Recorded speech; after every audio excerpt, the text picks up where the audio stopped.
The smoke alarm woke me at 2 in the morning, its piercing shriek cutting through the darkness. I smelled it before I was fully conscious. The acrid chemical scent of accelerant burning, not the natural smell of wood or fabric catching fire. I tried my bedroom door, locked from the outside. The old-fashioned kind with a key, the kind my father had installed throughout his Victorian house 40 years ago because he liked the vintage aesthetic. The kind my brother Marcus knew how to lock from the hallway. Smoke was already seeping under the door, thick and black. I ran to my window, shoved it open, and looked down at the 15-foot drop to the brick patio below. Breaking an ankle was better than dying. But there was another option, the back staircase. The servants' stairs from when this house was built in 1920, narrow and hidden, connecting my floor to the kitchen.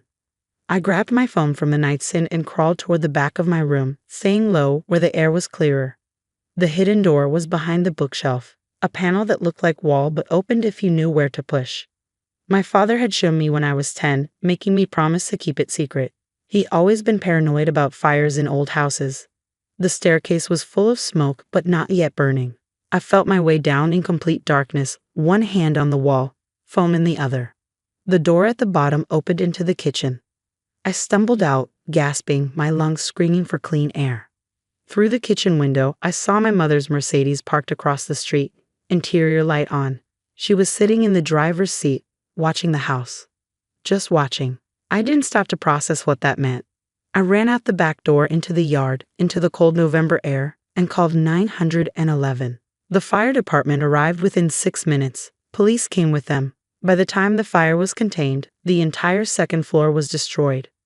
My childhood bedroom was gone. Marcus's bedroom, untouched. The office where my father had died 3 months ago, damaged but not destroyed. The fire marshal interviewed me while paramedics checked me for smoke inhalation. I told him about waking up locked in, about the accelerant smell, about escaping through the servants' stairs. I told him about my mother's car parked across the street. "You're saying someone locked you in and started the fire deliberately?" he asked, his expression carefully neutral. "My brother Marcus. He's the only other person with keys to those bedroom locks." "Where is your brother now?" "I don't know. He doesn't live here. I'm the only one who lives here since my father died." The police found Marcus 2 hours later at his apartment 12 miles away. They brought him in for questioning. His story was that he'd been home all night, hadn't been anywhere near the house. He seemed genuinely shocked when they told him about the fire. His phone's GPS data told a different story. He'd been parked 2 blocks from the house from 1:45 until 2:20 a.m. Security cameras from a neighbor's house showed his car driving past at 1:50, then returning at 2:15. My mother's story was even less believable. She claimed she'd been driving around unable to sleep, happened to be passing by when she saw smoke, and stopped to see if anyone needed help. When they showed her the timestamp proving she'd been parked there for 30 minutes before the fire started, she changed her story. She said she'd been worried about me, wanted to check on me, but didn't want to disturb me so late, so she sat in her car trying to decide what to do. They arrested Marcus on suspicion of arson. They arrested my mother as an accessory after determining she'd been in contact with him by phone immediately before and during the fire. The forensic analysis of their phone records showed text messages between them that evening, though both had deleted them. Phone company records showed the messages existed. Data recovery specialists would eventually retrieve the content. I was in the hospital for 2 days for smoke inhalation treatment. The detective assigned to the case, a methodical woman named Detective Sarah Vance, came to interview me on the second day. "We need to understand motive," she said, sitting beside my hospital bed with a notepad. "Why would your brother want to harm you?" "My father's estate," I said. Marcus thought he was inheriting everything. Thought. The will left everything to both of us equally. But there wasn't much in the will, just the house and about $200,000 in savings. The real money my father moved before he died. Detective Vance's pen stopped moving. Moved it where? Into an irrevocable trust. $12 million established 18 months before his death. I'm the sole trustee and primary beneficiary. Marcus was supposed to receive a distribution of $100,000 per year for 10 years, contingent on certain conditions. After that, nothing. The bulk of the estate was mine. Did your brother know about this trust? No. My father specifically kept it confidential. He didn't want Marcus knowing because he was worried about exactly this kind of reaction. What conditions were attached to your brother's distributions? I handed her a folder I brought from home before the fire, documents I've been keeping with me since my father's death. No criminal convictions, no drug use. Maintaining stable employment. Attending family therapy sessions. My father was trying to force Marcus to get his life together. If he violated any condition, his distributions stopped and that money reverted to the trust permanently. Detective Vance read through the trust documents. So your brother thought he was inheriting millions, but actually he was getting $100,000 a year if you behaved, and you got everything else. He didn't even know about the trust. He thought the house and savings were all there was, and we'd split it 50-50. He was wrong on both counts. When did you plan to tell him about the trust? My father's estate attorney was supposed to tell him at the final estate settlement meeting next week. The trust was already established and funded. There was nothing to contest. It was just a matter of informing Marcus about his conditional distributions. She looked up from the documents. So your brother tried to kill you for an estate that doesn't exist the way he thinks it does. Apparently. The next few weeks were consumed by investigation and legal proceedings. The data recovery specialists retrieved Marcus's deleted text messages. They were damning. Conversations with our mother about how they could handle the estate situation. Marcus saying I was in the way of him getting what he deserved. My mother suggesting that accidents happen in old houses, especially with faulty wiring. They planned it, not well, but deliberately. Marcus would lock me in, start a fire, and make it look like an electrical problem. Our mother would be nearby as an alibi witness, ready to testify she'd seen nothing suspicious. They'd split my share of the inheritance, which they calculated at around $6 million based on the house's value and what they assumed were my father's assets. They had no idea about the trust. No idea that what they were trying to steal didn't exist in the form they imagined. The district attorney charged Marcus with attempted arson and conspiracy to commit. My mother faced charges of conspiracy to commit and accessory before the fact. The evidence was overwhelming. The GPS data, the phone records, the deleted messages, my mother's presence across the street, Marcus's movements matching the timeline of the fire. Marcus's attorney tried to negotiate a plea deal, 20 years for attempted with the possibility of parole. The DA's office consulted me. It's your decision ultimately, the prosecutor told me. We can take this to trial, probably win, and he'll get 25 to 30 years.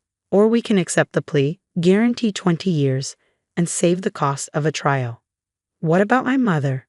She's negotiating separately. Her attorney is arguing she didn't know Marcus would actually go through with it, that she thought he was just venting. We're offering her 8 years if she testifies against Marcus, 10 if she doesn't. She sat in her car and watched the house burn knowing I was inside. I said, that's not didn't know. That's participation. I agree. But proving what she knew versus what she claimed she knew is harder than proving what Marcus did. In the end, Marcus took the plea deal, 20 years, eligible for parole after 17. My mother refused to testify against him and got 10 years. The estate settlement happened while they were awaiting sentencing. Marcus's attorney attended via video conference from the jail. My mother attended in person, released on bail pending her sentencing hearing. My father's estate attorney, Gerald Matthews, explained the trust structure to Marcus for the first time. I watched Marcus's face on the screen as he realized the truth. The house he tried to kill me to inherit was worth maybe $900,000 but carried a mortgage of $600,000. The savings he thought would be millions were $200,000 split 2 ways, most of which would go to legal fees and restitution. The real money, $12 million, was in a trust he'd never known about, controlled entirely by me, with his distributions contingent on conditions he already violated spectacularly by committing attempted.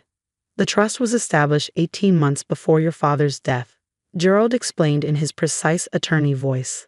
It was funded through the systematic transfer of assets from various accounts and investments. Your father was very deliberate about this. He wanted to ensure the bulk of his wealth was protected and distributed according to his specific wishes. Marcus's attorney leaned forward. Are you saying there was no estate, that everything was in this trust? The estate consists of the house and approximately $200,000 in liquid assets, Gerald confirmed.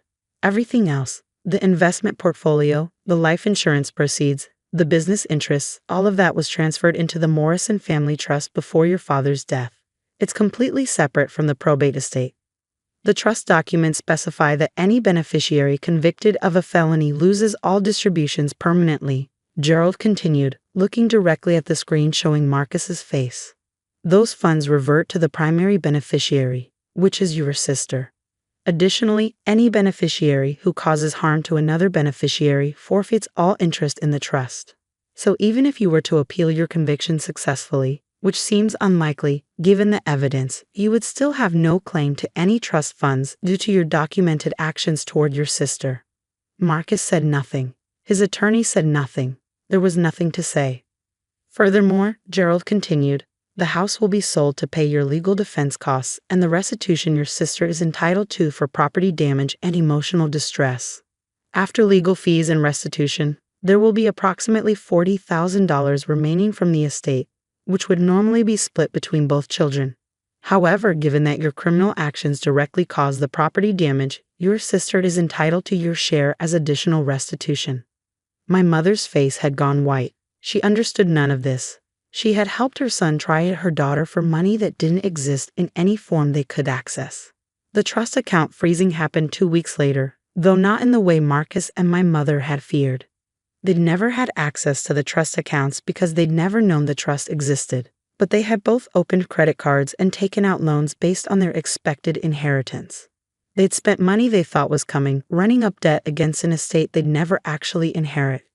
When their creditors discovered there was no inheritance, that the estate was effectively insolvent after legal fees and restitution, they froze every account Marcus and my mother had, trying to recover what they could.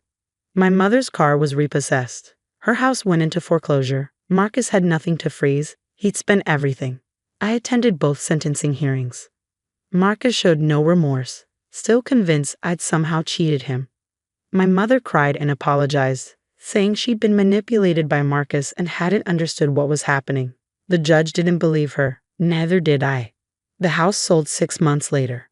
After paying all the legal fees, repair costs, and restitution, there were $38,000 left. It went to me. Marcus got nothing. My mother got nothing. The trust continued generating income through my father's carefully structured investments. I hired a financial advisor to manage it, keeping only what I needed to live comfortably and reinvesting the rest. I bought a small house in a different state, something modest and safe, nothing like the Victorian mansion where I'd almost died. Marcus will be eligible for parole when he's 53. My mother will be out when she's 68. I've already written letters to the parole board explaining that I consider them both ongoing threats to my safety. I've documented everything. I have restraining orders prepared for when they're released. People ask me sometimes if I've forgiven them, if I plan to reconcile eventually. Family is family, they say. But family tried to burn me alive for money they didn't even understand. Family locked a door and lit a fire and watched from a car while their daughter and sister almost died. Some things don't deserve forgiveness. Some relationships don't deserve reconciliation. My father knew what Marcus was capable of. That's why he structured the trust the way he did, with conditions, contingencies, and protections. He knew my mother would enable Marcus would choose her golden child son over her difficult daughter. He'd watched it my entire childhood. He couldn't protect me from the immediate aftermath of his death, but he protected me from the long-term consequences. He made sure that when they showed their true nature, when they revealed exactly who they were and what they were willing to do, they'd have nothing to gain from it. The money they tried to kill me for was already mine. The fortune they thought they'd split was structured to protect me from them. The inheritance they believed would make them rich was designed to reveal their character and strip them of everything. My father's last gift to me wasn't just $12 million. It was the certainty that when Marcus and my mother finally faced consequences for a lifetime of abuse, manipulation, and, ultimately, attempted, they have no one to blame but themselves. They burned down a house for money that was never theirs. They destroyed their own lives trying to steal what they could never have.